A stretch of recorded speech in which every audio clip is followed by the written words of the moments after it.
Welcome to Planning Phase Syndicate. Thank you all so much for joining us for this episode. We have a deck tech that I've been playing around with for the last, I don't know, probably couple of weeks, maybe almost a month now. Changing it up, moving things in and out, and I really wanted to share it with you to kind of talk a little bit about what Thrawn can do for you.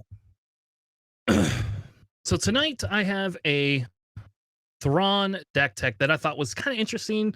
I got a showcase and I really wanted to play Thrawn, and I thought, what better than to throw him with blue and put him with blue because who knows, maybe next set he'll be even better. Thrawn's ability is super awesome. Like, he allows you to tap units a little bit different than Django does, but he does allow you to tap the units so that they can't be as impactful, which then allows you to use your units to kill them or go to base, whichever floats your boat.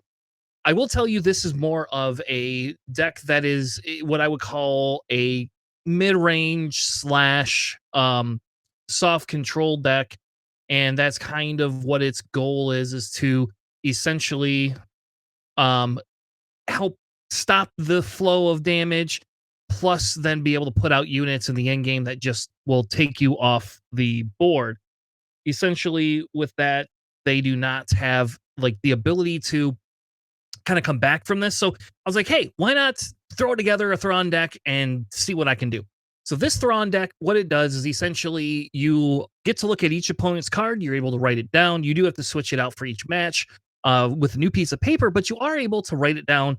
And then what you can do, there's a secret card tech that we get to use that will allow you to draw that card to like bolster your hand.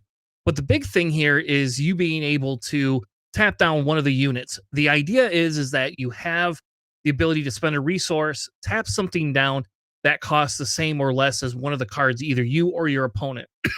When playing this in person, the biggest issue is actually remembering to have them flip their card up for you. Because I will tell you that is a pain in the ass, and it is something that has been a little bit harder to do, remember to do, and it might be a little bit more impactful if you forget it in a big tournament. But essentially, you're just kind of stalling. You hit your flip turn. On your flip turn, you can spend one resource, tap something, flip, swing, and tap another thing. And you can also like entrench your Thrawn. You can foresight your Thrawn. There's a million things you can do to make him beefier and able to take on everybody else. With that being said, here is the deck that I have been running. This is what I would call my mid-range deck. I do have a hard control version of this that is a little bit more, I'm going to murder you to it. But for now, this is kind of what I've been using as like a more of a mid-range deck where I can do some damage to the base. I can just take care of some of their units and kind of set up so that when I hit that 5-6 resources and I'm able to flip Thrawn, I should be in a pretty good spot to be able to win. If for some reason you're going against the other control or other, more of another mid-range deck, you have a little bit of an upper hand because you have the yellow. We don't have a bunch of bounce cards in here for the pure fact that we're going for the Chilson. That is essentially we're going for kills and we're going for Chilson, which is a little bit different when you play this deck than something that you would essentially have more waylays or other things that you could pick their units back up with. So the deck is 2 Greedos, 3 top targets, 2 Foresights, 3 of the Infernal Fours, 3 Bazine, 3 Power of the Dark Side, 3 Bulbas, 3 Clients, 3 Perilous Positions, 3 Chilsons, 3 Vigilance, 3 Takedown, 2 Fell the Dragon, 2 Bounty Hunters Quarry. We're going to come back to why those are somewhat important. 3 of the Cargo Juggernauts, 1 Rival's Fall, 3 Cad Banes, 2 Super Laser Blast, 2 Snokes, and 3 of the Avengers. In our sideboard, we threw 1 Restock in, 2 Enticing Rewards, which is a little bit spicy, 2 Cloud Riders, which came from a friend of mine named Damien, who has really been preaching that, especially going into other aggro matchups, how it's such a great card to just be able to sideboard in and kill something. We also have 2 of the Gunships, 2 Clan Saxon Trainings, and 1 more Snoke. Now, you're probably wondering, why play this deck at all, right? Not only is this deck fun, it has the best character ever in Star Wars. I don't care what anyone says. If you haven't read the Thrawn books, go out, buy yourself the Thrawn books. Timothy Zahn is an amazing author, and they are one of the best series, in my opinion, in the Star Wars universe, hands down. Now, Our turn one plays are a little bit kind of wonky. Our best turn one play, depending on what we're going against, is usually Inferno 4 because it allows us, if we don't like the card on the top of our deck, because remember, we're looking at the card on the top of our deck. We don't have to tap anything the first turn, but that allows us to go, okay, hey, I got an Inferno 4. I can now see what I have and I'm able to determine, do I want that or not? So for example, if you flip it up and you're like, I got a Snoke and an Avenger, you can immediately put those in the bottom of your deck and go, okay, I don't really want to have to resource those right now. And I want to be able to ensure that I get something that I could probably use a little bit more. The Zine will strip their hand, especially if you've got the initiative. You could strip their turn one play right out of their hand and hope they don't get another one in. It's not as good as Spark because they do get to draw another card, but it is really good to be able to stop their turn one play dead in their tracks. Greedo and Top Target are kind of there. Top Target is if you're playing against an aggro deck and you know they're just going to be going to base. If you have Top Target and you don't have any other 2 costs that you want to play, it's not the most ideal turn, but it does allow you to play that card on one of their units, and then it gives you kind of the practice. So, for example, against Sabine, they put an A-Wing down. You put a Top Target down. The next turn, they claim, and then they decide to Wing Leader it and then make it bigger, and now they're swinging in for 5, right? Well, that just means that your Top Target, when it hits, it's going to heal 4 of those damage. So getting a preemptive one out there, especially if you have that and Greedo in hand, is not the worst turn one play, but it's also not the best. If you're not going to go against a big go wide deck, something that's going to play 2 units turn one, and you don't really want the Inferno 4, or let's say you don't have initiative and you know you're playing against an aggro deck, a Power of the Dark Side is a great tool to be able to use, to be able to just stop their turn one play by claiming, getting the initiative, and just being able to play that next turn. Now moving into turn 2 plays, if we already have a unit on the board, there is this card called Foresight. Not only does it give you 2 health, but this card called Foresight is really genius because what it does is it allows you to be able to draw the card at the end of your turn. So for example, you activate Thrawn, you know you've got a Snoke on top of your deck. You just have to call Snoke at the end of your turn, and guess what? You're drawing that. I won't tell you it's the best card to put on a Boba or a client, but it is not bad to be able to put that on one of them because it makes him beefier. Boba's now a 3/7. He becomes out of takedown range if you're playing against control or other mid-range blue decks. It takes him out of, if somebody wants to overwhelming barrage him in a couple of turns, like, okay, fine, he's 7 health. He still does his 3 damage plus 3 damage back, and he's getting you a card. He's a lot harder to kill than people think. The client comes in with a shield. He's now a 2/7. Same thing. It's not as much attack, but now you have a permanent bounty piece on the board. Obviously, Power of the Dark Side is really good as well. And Perilous Position is if you're kind of like, oh crap, they are starting to get a big board presence, or if they're like a Han and they decide to cheat down Akira or something, you could play a Perilous Position on them. They usually don't call Perilous Position. And a lot of times your opening hands, you have the cards that you don't worry too much about it. But this is a great turn. You got to remember, Thrawn plays things under curve. So sometimes your turn 2 plays is just playing a 2-cost unit and tapping. That is very viable. It is something that definitely happens. It is not always guaranteed, but it is something that you can do. So if you have a unit already on the board, you can do your tap and then play a second 2-cost unit. Greedo is a great one, or being able to play that Foresight on your unit. One of the best plays, and we'll go back to our turn 1 plays, right? One of the best plays is that Inferno 4 turn 1, and then coming and putting a Foresight on it, because now it is a 2/5, and they don't really care to kill it. It doesn't do anything to them, and it's in space. So now it allows you to trade out with like another unit in space if you kind of need to. It allows you to always draw that card, and then they got to go after something that like is kind of inconsequential. It doesn't do anything but tell you what cards it is. So it makes it like so that, yeah, okay, they're going to swing into it with their Concordon, or they're going to swing into it anything. I don't know what's another one that people have, a Phantom. It's not going to kill it that first turn because a Phantom's not going to swing for 5 damage unless they're buffing it somehow. So it's a really good play to have that Foresight on there, and it also allows you, because you got to remember you're playing a little bit under curve in how you're playing your deck. So just kind of a little bit there on turn 2 plays. Moving into turn 3 plays, we have the Chilsons is a great play. If you got a bunch of people on the ground, you need to be able to stop them from doing their crazy shit. It's a great sentinel most of the time because you got the foresight down, which is kind of what your goal is to get that foresight down if you can. You now got enough cards to make him a six. So now they got to use something like a bamboozled. They got to use something like a spare the targets, a waylay, something to bounce it. And if they don't have that, you're usually more in luck than you you would originally think to be. You can also play Power of the Dark Side. You can play any of your turn 2 plays, any of your turn 1 plays. You can play Perilous Position and Takedown. Those will kind of help stop the board if you have to be a little bit more controlling against an aggro type deck. Again, another really great one is a Takedown is like they flip their Sabine, you just play Takedown. You don't even have to tap Sabine, just play Takedown. If you've already used the resource or two, like let's say you played a Perilous Position, you can then wait, they flip. They always forget you can tap them down. Then you tap Sabine down and you let them decide if they want to use the rest of their resources or if they want to claim. And then the big thing becomes is if they buff up their lady, then you have the option to turn around and you'll have initiative and you have the option to do another Perilous Position or something crazy to do it. And if they don't buffer up, then just use Takedown that turn. Like it's Merry Christmas. Somebody that's going to give it to you. This is also the time you can start building your board. The Zines help strip their hand. Top targets obviously help heal. The client helps heal. Boba Fett is really good, especially because if they played a unit the turn before you tap it down, Boba does 6 damage, right? And if they only got 3 health anyway, it just does the 3 damage to it.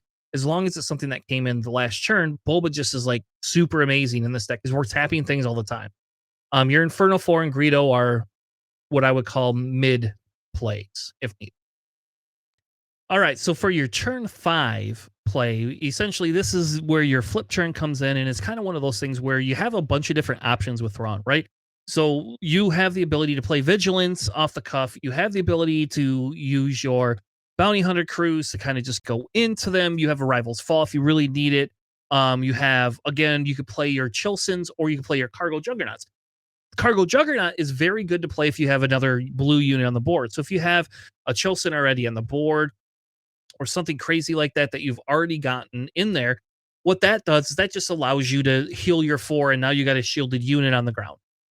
But the bigger thing is you could play some of those other units. You can either flip Thrawn right away. So if you have a Chilson already out, you can flip your Thrawn right away and then you can swing into something and tap it. He's got 9 health. He doesn't die very easily. The other thing that's really good is you could throw Foresight on him and he's like this big butt. Now he's like this 311 you like that you have to take down and kill. And yeah, he's not a sentinel, so it does prevent it. But like I'm just gonna tap your guys. Like that's fine. I'll kill one of your guys that has a 3 that's got 3 attack. I could do that 3 times with Foresight. I could do it 4 times, and that means I can tap 4 different turns if you don't kill me. One of the better things to do too is you can flip him if it's safe enough and you don't have to worry about somebody killing it. You can swing in and then you can use your Vigilance. So then if it's a bigger unit like a Poe or something, let's say they've already swung with their Poe, you can flip. You can then attack Poe. You do take 6 damage back, but then you can play your Vigilance and kill Poe off. Plus you can heal 5 of the 6 damage that he did to your base. So your flip turn is so different. You don't have to flip either on your 5 or your turn 5. When you have your 6 resources, you don't have to. Flipping is only if you need to help control the board. Or if you're already in a winning state and you just need something to do a little bit more aggro, then flip Thrawn and then you're off to the races. It's really, really good, honestly, if you're able to do certain things like that with him. And it kind of just then makes it so it's like, well, what are we going to do? And they have a big unit that they have to kill on the board. Moving on to what I would call our turn 6 through our end game. Now is when you get to play your big units. This deck is mainly soft control and mid range, so it could kind of go to either. If you're playing against like an aggro deck, you're going to play more mid rangey. If you're playing against mid range or a control deck, you're going to play more of that soft control. You are susceptible to like ramp decks a little bit because they could go turns higher, but you're also able to play your bigger units. You could tap things down that they play. Like somebody could play an Avenger a turn before you, but then you have the ability the next turn to just tap it down if you need to do something like that. Or you got Perilous Positions, different weird things that you can play.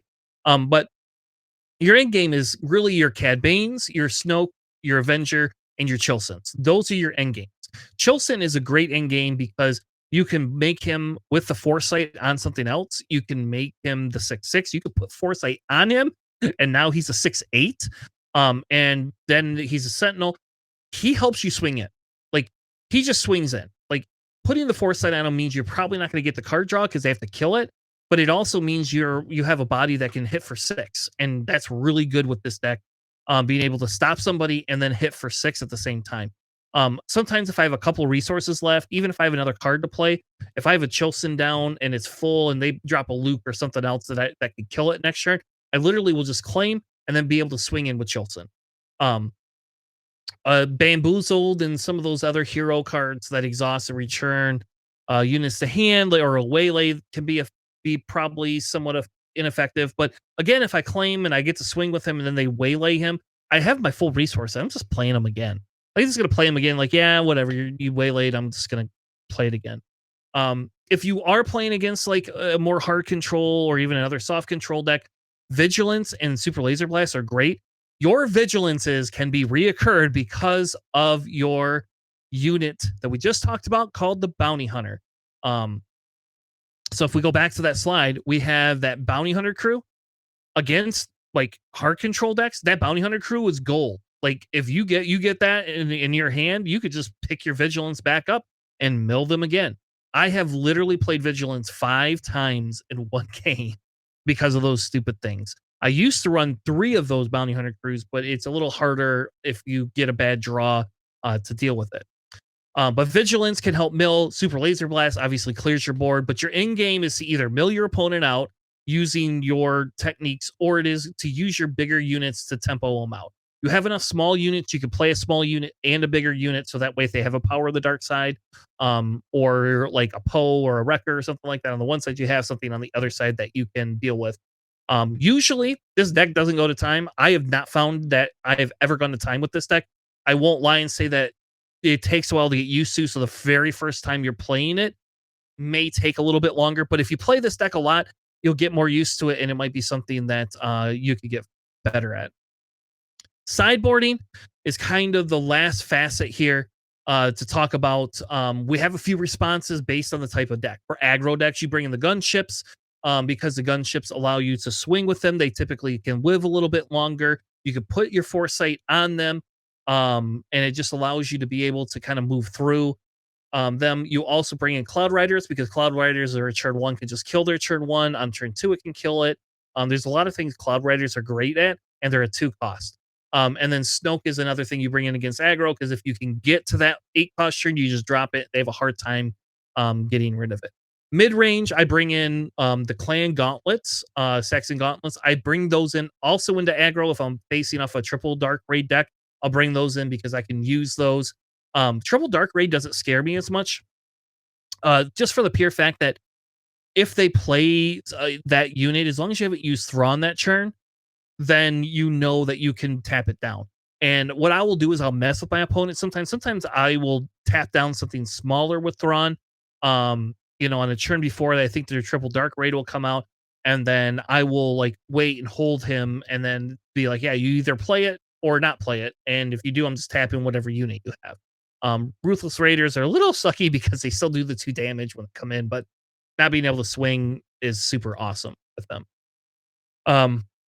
The Gauntlets are also good against mid-range decks, and then the Enticing Reward is kind of my backup card that I've been playing with. This is like the bubble card. I don't know if I want this card or not, but I have been able to use it as a bounty card to kind of bring up and find other non-event cards that I need, like my vigilances, or other things like that. Like, it works really well if I need to bring that back. Against control decks, I'm bringing in Restock, Enticing Reward, and Snoke. Those are the big ones there.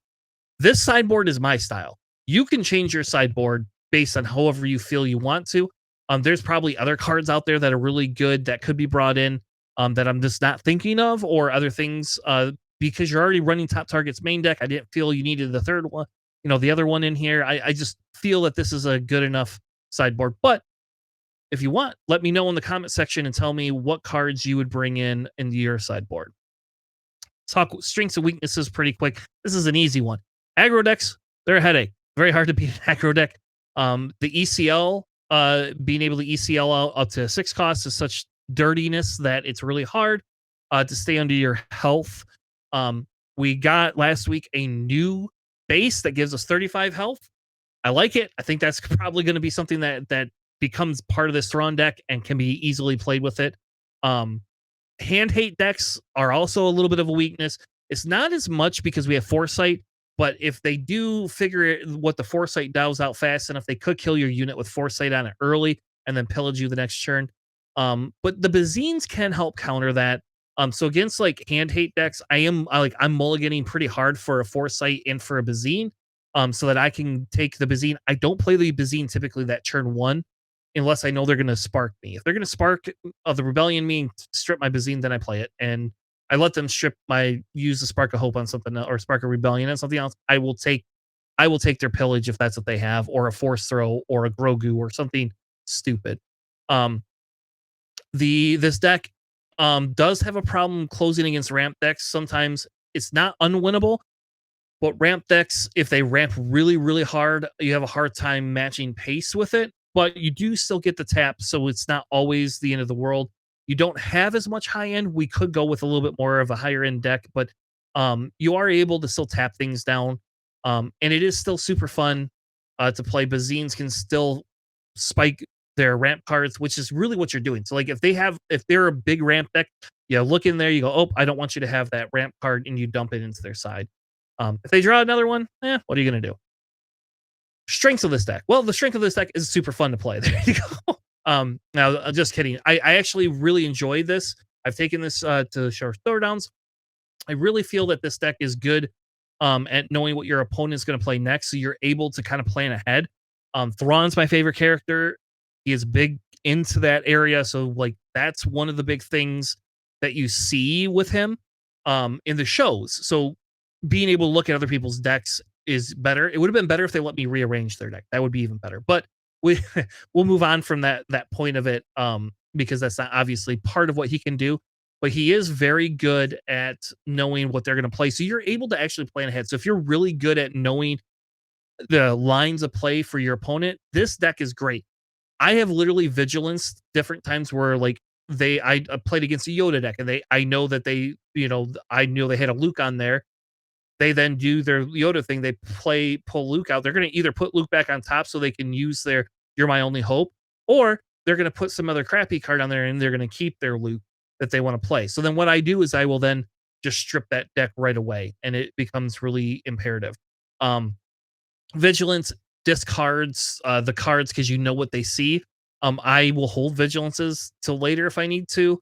But basically, our strength is our insane ability to know their cards, and we know what's coming next and what we can tap.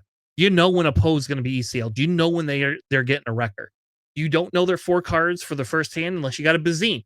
So you can literally know 50% of what they're going to do with that. Smuggle decks are a little bit harder to know, obviously, because they can smuggle the cards out. But you can Bazine turn 1, turn around, and after you Bazine, then now you know what cards they have in their hand, you know what they play, and then you know what's coming up. So you don't know the 2 cards, but you know 1 out of the 2 cards, and you know one of them is getting resource.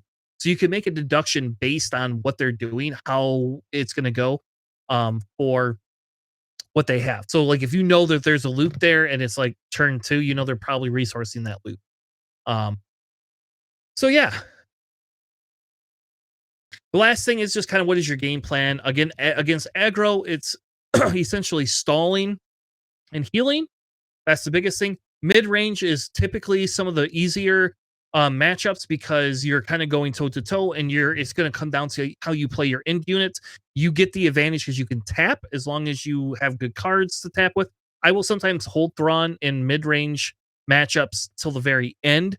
When I bring him out, then at that point I can use him on the board to tap. And do they want to kill an Avenger? Or do they want to kill a Thrawn? Usually that's what it comes down to. Against aggro, again, it's the healing piece of it and kind of the stalling. The mid range, you don't have to stall as much, so you can feel better at playing some of your cards on curve. Whereas with an aggro deck, you're usually playing under curve so that way you can tap every round. The mid range, you don't always have to tap because they're not spamming their board with as much stuff as it. Against control decks, Against ramp control decks, it's a lot. You have to strip their hand of the ramp cards as much as possible. I will tell you, if they have a Vader and a super laser tech in their hand, I'm dumping the super laser tech over the Vader unless we're already at 7 or 8 resources. Then at that point, whatever they ramp, they ramp.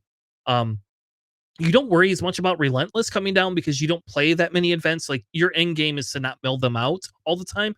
Your end game is usually can be just switched to how do I kill you better. And I will tell you, like, they could drop Avenger. You could stall long enough, they drop an Avenger, you could drop a Cad Bane, steal their Avenger. Well, then they have to claim and have a way to kill Cad Bane. So you then have the ability to play another, like a Bazine down, strip their hand, and now you got 2 cards out there, right around the same resource time as them. So control's a little bit different. You do have to budget differently for control. You can go the mill route. If you go the mill route, you have to commit early so that way you know what you're trying to do. So you're not resourcing cards that you need. You never resource a vigilance ever with this deck, unless like you pull 3 of them in your opening hand and that's what you mulligan for. Then go ahead. Other than that, you're not doing that type of a transition to do that. You are really focusing on being able to use that heal and mill to your advantage. Well, I hope that helped you like realize how good Thrawn is. Again, it's a very fun deck to play. Like, Thrawn has been one of my more favorite decks to play, not just because he's my favorite character, but because it's fun to tap. It's like Django does that, yeah, I get it, but this is more. This feels a little bit less naughty than Django does, and so it's a fun deck. I hope that you try it out. It has been something that, like, I don't think this is like the best meta competitor, but I do think this deck is really good, and it is fun to take to your local. And it's something where people aren't like, oh my god, you brought Boss Blue, this is going to be boring. This deck is so much more fun than Boss Blue is, as well. I will tell you, I do have a heart control version of this deck that I have played and won some stuff with. I've not won a SOR showdown with a heart control deck. The heart control deck is a lot harder to deal with aggro. It doesn't work as well as like the Boss Blue does. You don't have the same healing ability that you do in Boss Blue, but I will say I do have a heart control deck, and if there's enough interest and likes in this video and you guys comment and you want to hear me talk about the heart control deck, I'll do another deck tech video with the heart control deck within a week after, if I get enough votes on it. You gotta upvote the video and tell me you want me to do it. But I'll do the heart control video. That one's a lot more fun to play because that one's basically you control their board like Boss does, and then you're just wiping everything with your vigilances. And like I've never gone to time with a heart control deck either. So I think it's fun to play, but not as fun as this mid-range deck. With that being said, thank you all. Have a good night, and we'll see you on the flippity flop.